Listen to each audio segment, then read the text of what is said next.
Stress causes a spike in cortisol. Cortisol will then activate our nervous system. So when you want something, it's like, I want it. So you need to just calm yourself down.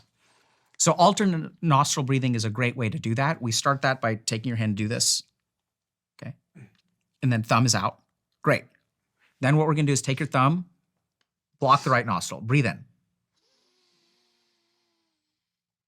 Now with a full breath of air, switch. There you go, breathe out. Breathe in through the same nostril.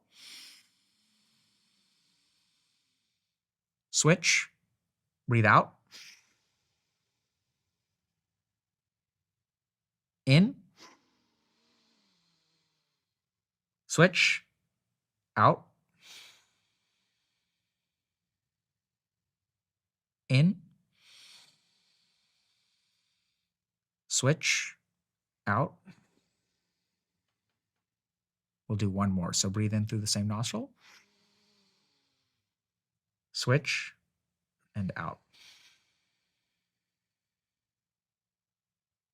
So if you do that practice, you'll notice a couple things. One is that one of your nostrils is more closed than the other. That's completely normal. It'll alternate about every 90 minutes if you're healthy, okay? So this practice, if we sort of think about it, what were we talking about again?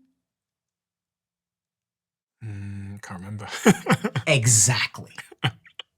Right? So this practice is interesting because it forces our attention. If I just tell you to take deep breaths, that doesn't work well because the mind can continue to be engaged, right? The mind can think about whatever it wants to.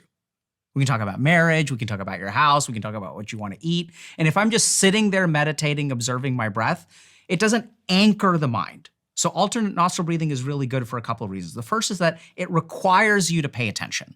And if you're concentrating because we're doing all this weird stuff, right, you're kind of screwing up, that's the point. Oh. Because then you're not thinking about something else. So then something really cool happens. I feel like watching pornography. I do this for a while. Which one again? And then you do it for a little while, calms down the physiology, you'll feel a little bit calmer, and now the urge has disappeared. It'll come back stronger. But your brain has learned an alternative.